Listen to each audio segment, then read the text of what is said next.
감사합니다. 잘 오셨습니다. 한 번 더 인사합니다. 하나님이 하십니다. 네, 아멘. 우리 설교 제목을 한번 큰 소리로 읽어보겠습니다. 시작. 거기서 복음을 전하니라. 거기서 우리가 성경을 읽었는데 구체적인 지명은요, 이고니온과 루스드라 두 지역에서. 지금 사도 바울의 일행이 계속해서 장소를 옮기는데 그 장소를 옮길 때마다 일어났던 현상이 있습니다. 그게 뭐예요? 핍박, 박해. 하나님의 그 구속의 역사,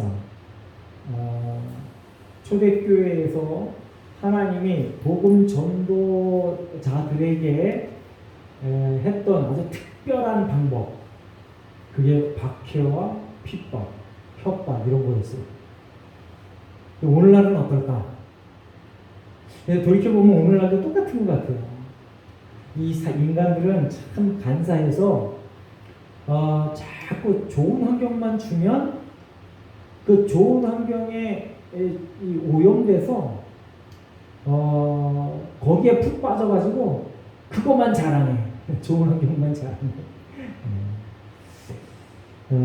그래서 저와 여러분이 좋은 환경이 주어질수록, 내 스펙이 높아질수록, 내 권세가 많아질수록, 내 재산이 더 많아질수록 어떻게 하라고 그랬어요?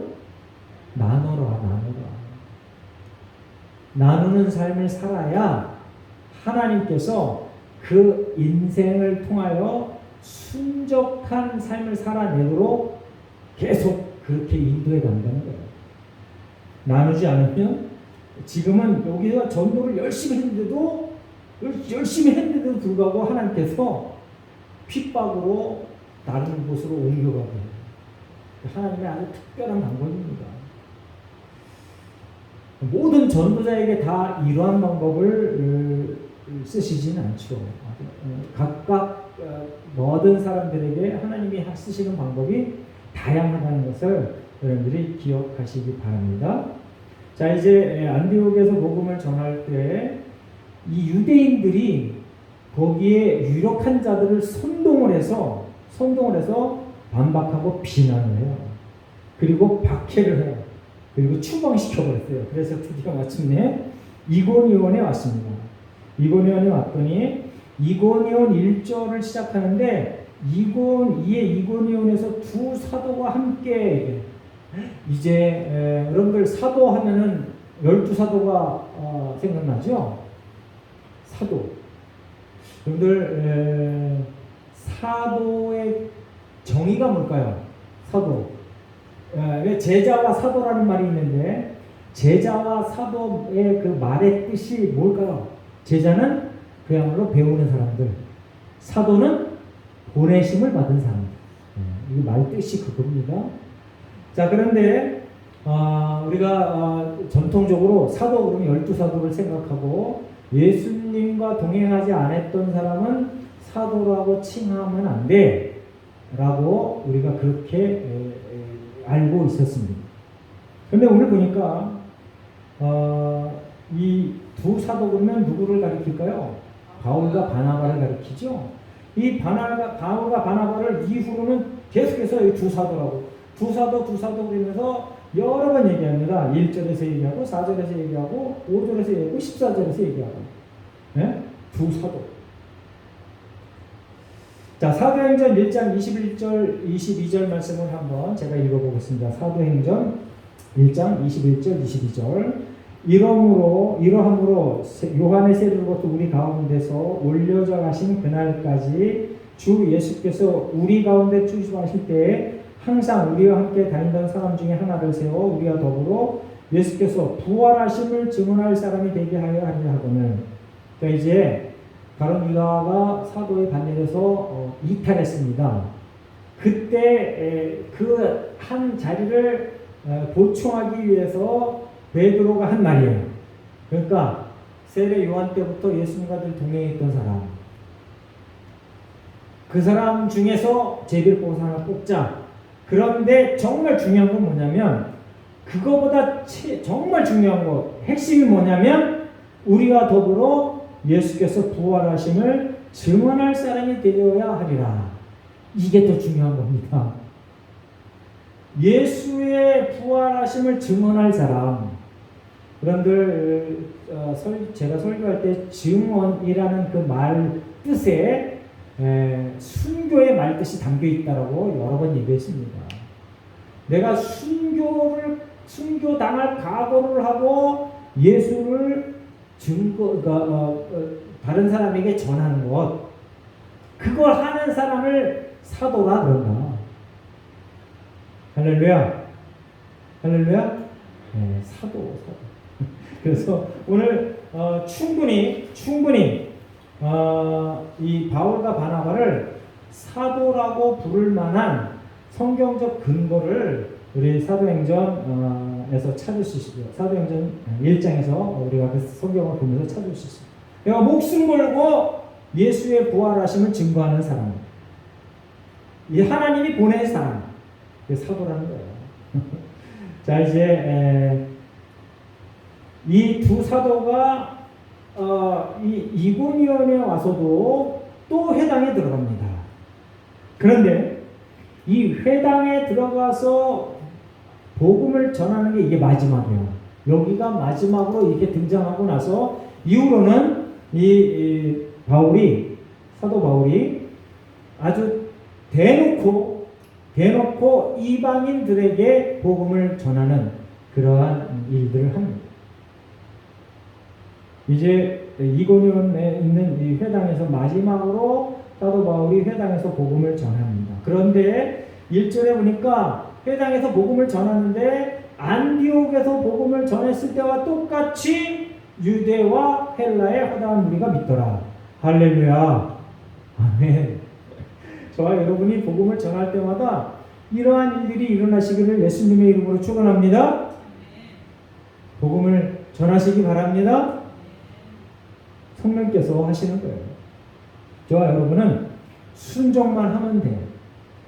그리고 복음을 전하는데 아마 일평생 한 사람도 나 때문에 교회에 나왔다고 하는 사람이 없을 수도 있어요. 그럼 실패한 걸까요? 그렇지가 않아요. 여러분들 수없이 많은 간증을 들어보세요. 복음을 막 전하는데 아무도 안 와. 그런데 하나님께서 그 복음이 뿌려진 그 마음밭에 언젠간 그게 싹이 나게 하신다는 걸 기억하시기 바랍니다. 네, 복음의 씨앗을 때를 얻든지 못 얻든지 항상 뿌리시기 바랍니다. 2절에 보니까 그러나 허다한 우리가 믿었는데 그러나 그 반대 현상을 거기다 또 기록해놔요.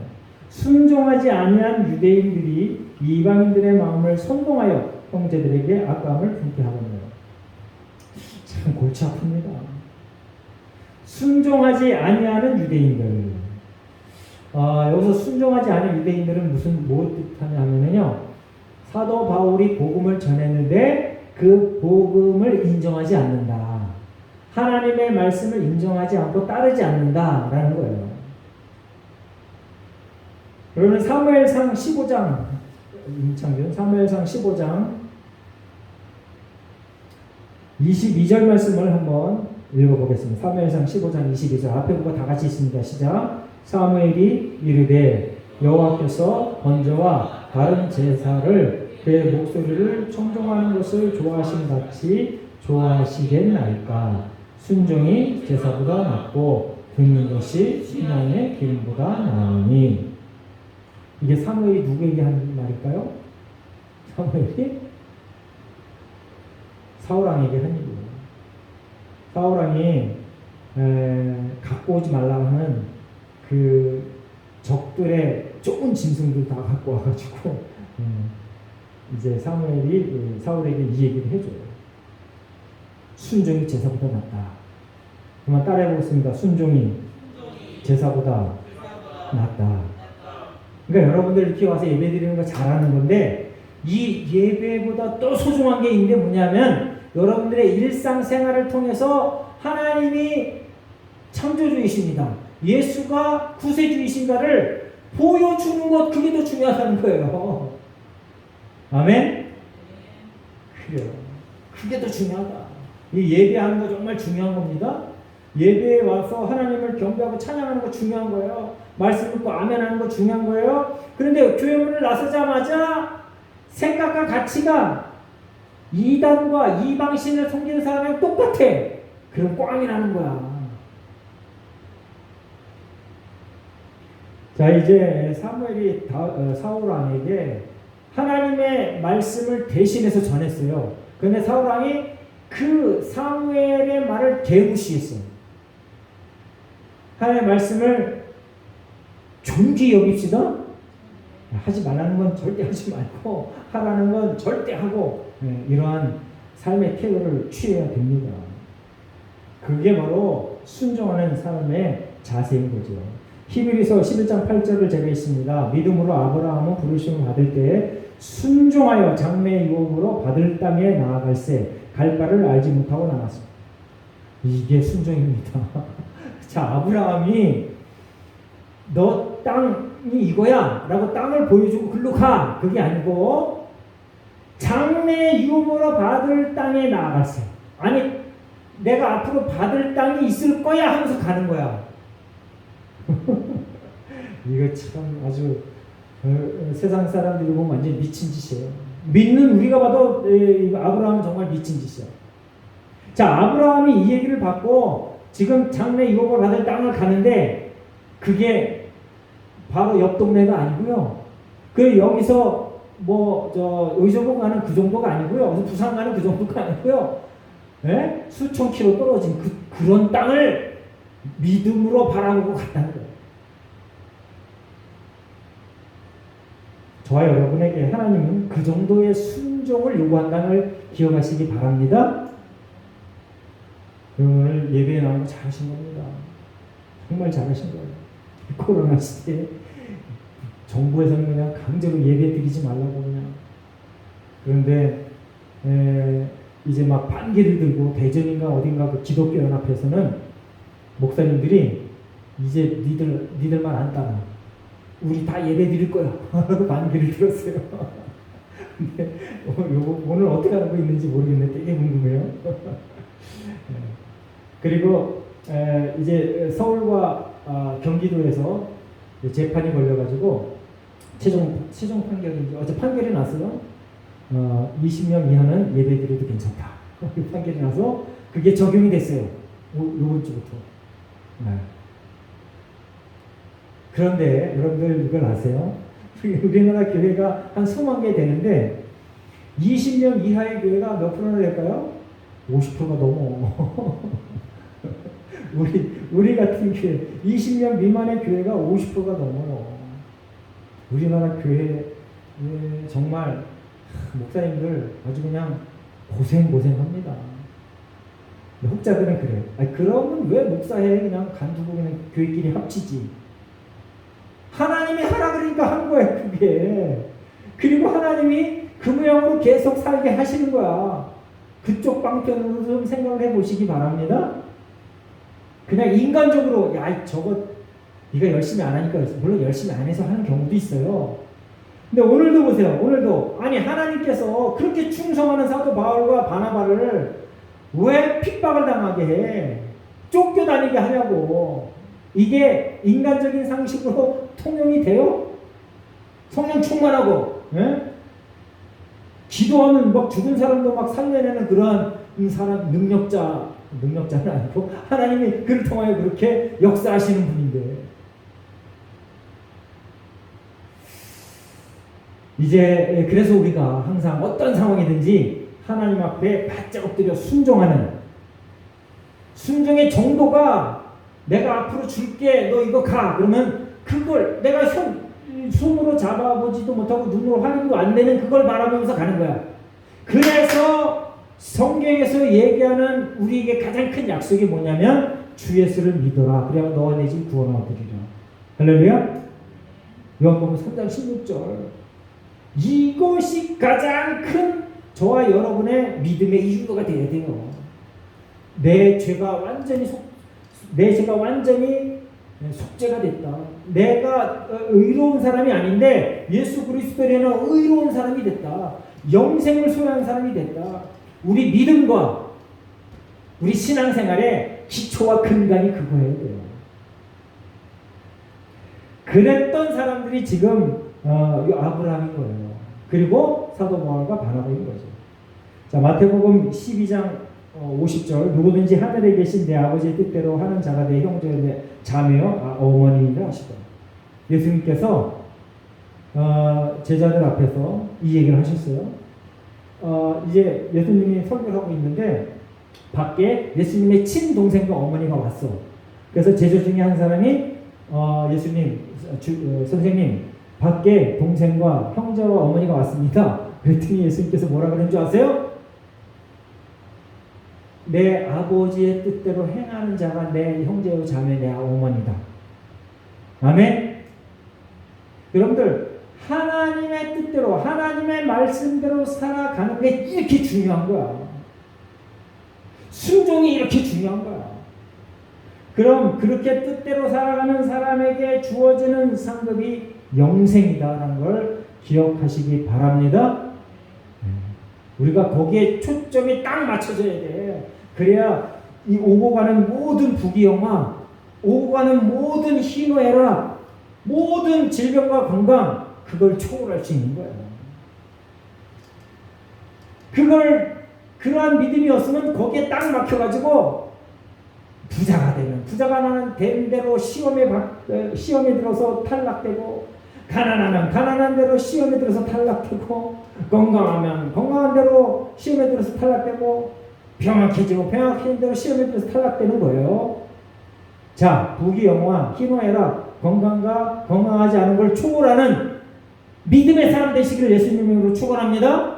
사도 바울이 그걸 초월했기 때문에 돌에 맞아도, 태장에 맞아도, 채찍질을 당해도, 배를 타고 가다 파손을 당해도 믿음의 길을 걷는 겁니다. 여러분들 아주 매력적인 그리고 위대한 믿음의 사람 되시기를 예수님의 이름으로 축원합니다. 자, 이제 지난주에도 살펴봤지만 이 사람들이 선동해서 2절에 이방인들을 선동하여 그 마음을 악한 감정을 먹게 했다. 그러니까 집단적인 공격의 진을 갖췄다.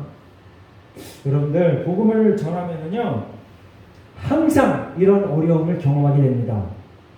항상 경험합니다. 여러분들 복음을 전하다가 어려움을 경험한 적이 있나요? 있어야 돼요. 항상 경험해. 항상 하나님께서 항상 경험한다고 성경에 말씀해 주셨어. 그리고 구약서부터 신약까지 하나님의 말씀을 전하는 사람들은 늘 핍박과 심지어는 막 살해당해요. 그거를 감당하고 각오할 만한 믿음과 용기가 있어야 되는 거죠.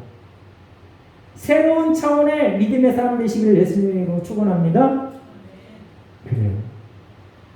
우리는 좀 더 성경적인 그런 믿음을 우리가 탑재를 해야 돼요. 이방인들과 같은, 이방신을 섬기는 사람들과 같은 그러한, 그걸 믿음이라고 계속 여태까지 우리가 배워왔어. 그건 믿음이 아니야.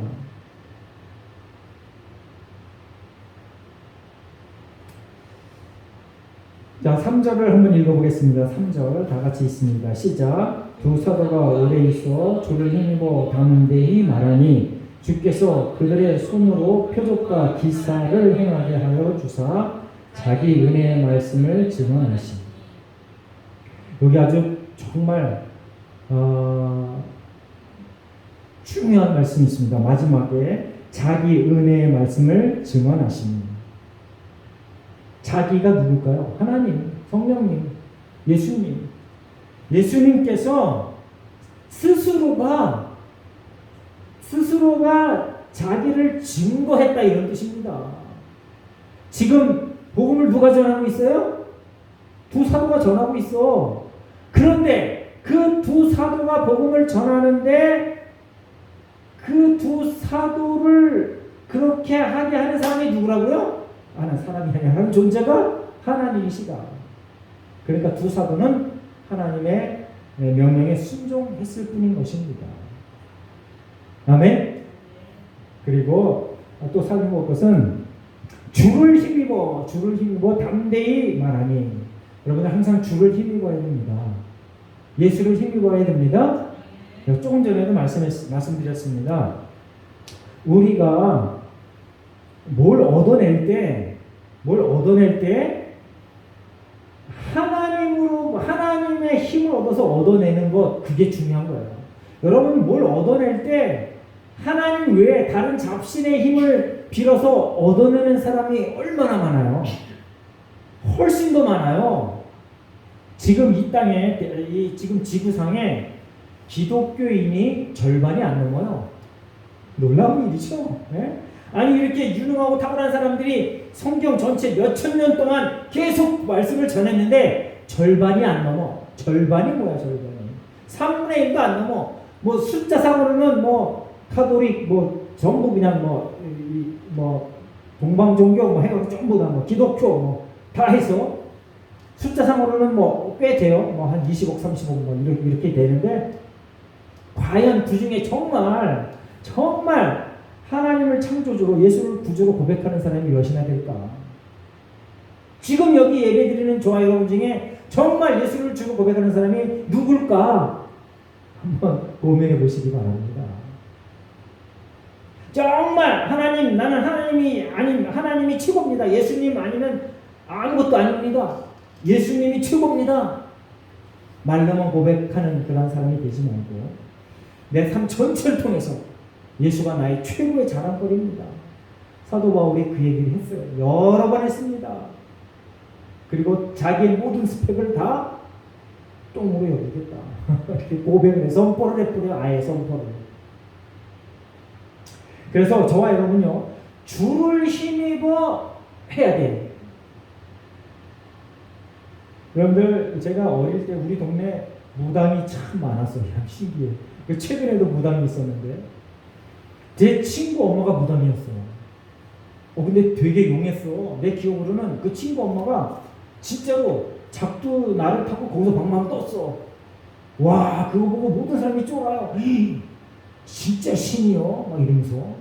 그럼 막 그 무당은 반말로 뭐라고 막 짓거려. 그런 사람들이 있는 돈 없는 돈 다 갖다 바치고.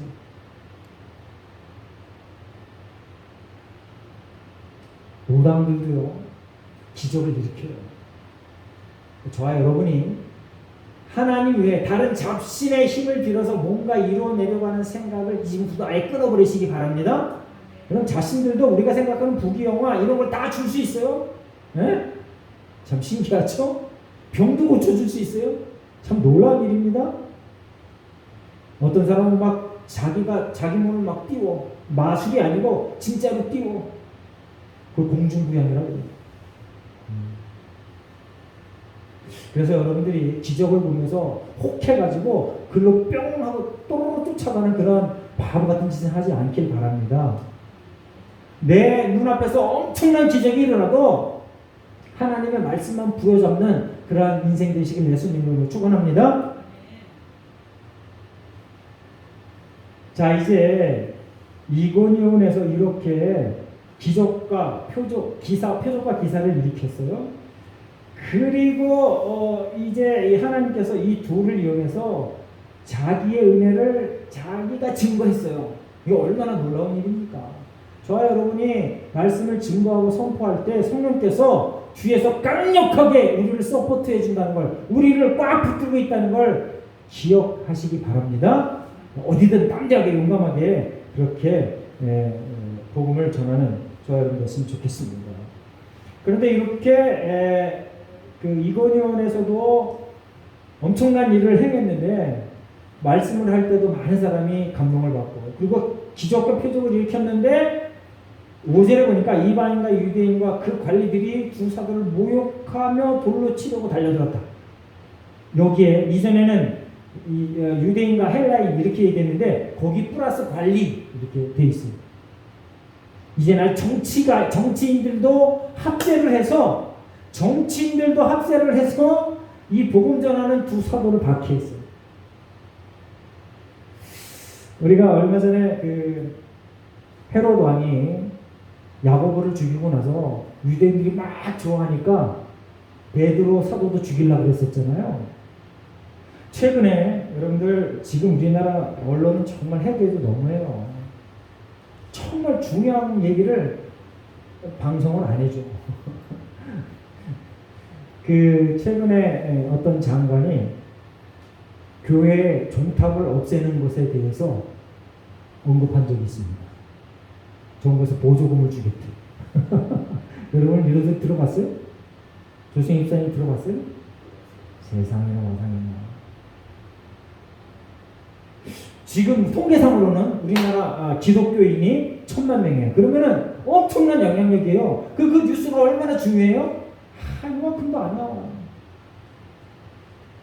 교회인인데도 그걸 못 들어.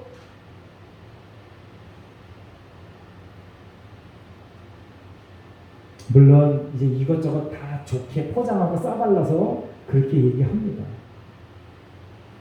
교회 물론 종탑이 없는 교회도 상당수가 있어요. 돈이 없어서 경제적인 여력이 안 돼서 안 세운 데도 있어요. 아무리 좋게 그걸 봐줄라 해도 교회의 상징인 종탑을 없애는데 정권이 그걸 관여하면 되겠어요? 안 되겠어요? 오늘도 본문에 보니까 관리들이 두 사도를 핍박해요. 정신 차리셔야 됩니다. 정신 차리셔야 돼요. 저와 여러분이 정신 차리고 뭘 위해서 기도할 건가를 우선순위를 잘 정하시고 기도하시기 바랍니다. 그래서 이 두 사도가 루스드라로 도망을 해. 루스드라로 도망을 해버리네. 야, 참 이 대단한 사도들이 왜 도망을 할까? 도망을 할 수밖에 없는 상황이었기 때문에 도망을 해요. 그러면 이제 또 조금 좀 난다한 사람들이 또 이렇게 말해요. 아니 그렇게 목숨 걸고 복음을 위하여 애쓰겠다고 한 사람들이 거기서 멋지게 장렬하게 순교하지 왜 도망을 가? 일면 만말인 것 같아요. 그런데 예수님께서 예전에 이렇게 말씀하셨습니다. 마태복음 10장 23절 문장면 한번 읽어보겠습니다. 자, 다 함께 읽습니다. 마태복음 10장 23절 예수님께서 제자들에게 명령하신 말씀. 시작. 이 동네에서 너희를 박해하거든 저 동네로 피하라. 내가 진실로 너희에게 이르노니 이스라엘의 모든 동네를 다 다니지 못하여서 인자가 예수님께서 미리 알고 이렇게 명령을 하셨어요. 예수님의 명령은 법입니다. 우리네 박해받으면 다른 동네로 피해라. 피해서 거기 가서 뭐하라? 복음을 또 전해라. 복음 때문에 복음을 전하다가 박해당해서 도망갔는데 거기서 또 복음을 전해야 돼요. 인간적으로 보면 정말 아주 야비한 그리고 자비라고는 하나도 없는 그런 명령이에요. 그럼에도 불구하고 그 이후로 모든 제자들 다 이 말에 순종하고 지금 여기까지 온 겁니다. 저 여러분도 어떠한 상황에서도 복음을 전하는 하나님의 신실한 백성 되시길 예수님의 이름으로 축원합니다. 7절에 보니까 오늘 설교 제목을 제가 그거로 잡았어요. 거기서 복음을 전하리라. 여러분들 이렇게 아주 악한 상황에서도 그냥 뭐 돌에 맞는 상황, 그리고 모욕당하는 상황, 그리고 심지어는 스데반은 죽었어요. 돌에 맞아 죽었어요. 죽음을 당하는 그런 상황에서도 복음을 전했어요. 그래서 히브리서 11장 8절에는 이렇게 말합니다. 히브리서 11장이 믿음의 장인데 그렇게 악한 상황에서 복음을 전하는 그 사람들이 바로 세상이 감당하지 못하는 사람들이다. 할렐루야. 오늘 예배드리는 저와 여러분이 세상이 감당하지 못하는 그러한 사람 되시기를 예수님의 이름으로 축원합니다. 아멘. 자, 드디어 마침내 이제 이들이 루스드라로 도망했습니다. 근데 거기서 정말 엄청난 기적을 또 일으켜요. 이고니온에서 했던 표적과 기사가 어떤 내용인지 기록은 안 돼 있는데, 루스드라에서의 그 기적은 아주 자세하게 거기다 기록해 놨어요.